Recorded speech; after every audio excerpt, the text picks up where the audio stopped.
সমবায় নির্বাচনে আবারও জয় তৃণমূলের। আবারও সমবায় নির্বাচনে বিনা প্রতিদ্বন্দ্বিতায় জয় পেল তৃণমূল কংগ্রেস। সন্দেশখালীতে সমবায় নির্বাচনে 9টি আসনেই জিতল তৃণমূল কংগ্রেস। বিরোধীরা প্রার্থী দিতে পারেনি।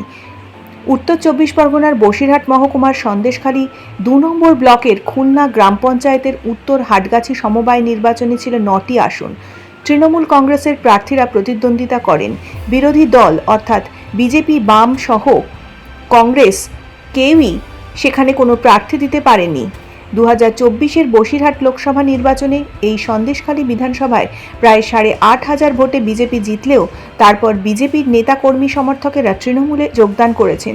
পাশাপাশি রেখা পাত্রের ছায়াসঙ্গী সুদেষ্ণা দাস, লতিকা মিস্ত্রি, শ্যামলী সর্দাররাও তৃণমূলে যোগদান করেছেন। এমনকি চলতি মাসে 21শে জুলাইয়ের ধর্মতলায় শহীদ সভায় তারা দলনেত্রী মমতা বন্দ্যোপাধ্যায়ের কথা শুনতেও গিয়েছিলেন। বিজেপির সেই ভাঙনের প্রভাব এবার পড়ল সমবায় নির্বাচনেও। সন্দেশখালীর মানুষ যে বিজেপিকে পছন্দ করছে না তার প্রমাণ বিজেপির হয়ে কেউ সমবায়েতে প্রার্থী হতে না যাওয়া। খুব খুশি, কিন্তু যদি আরও ভোটটা যদি হতো, আমাদের এখানে কাস্টমার আছে, ওয়ার্ল্ড ব্যাংকে কাস্টমার আছে 800 জন। এই 800 জনের মধ্যে যদি ভোটটাও যদি হতো তাহলে আমি আরও খুশি হতাম।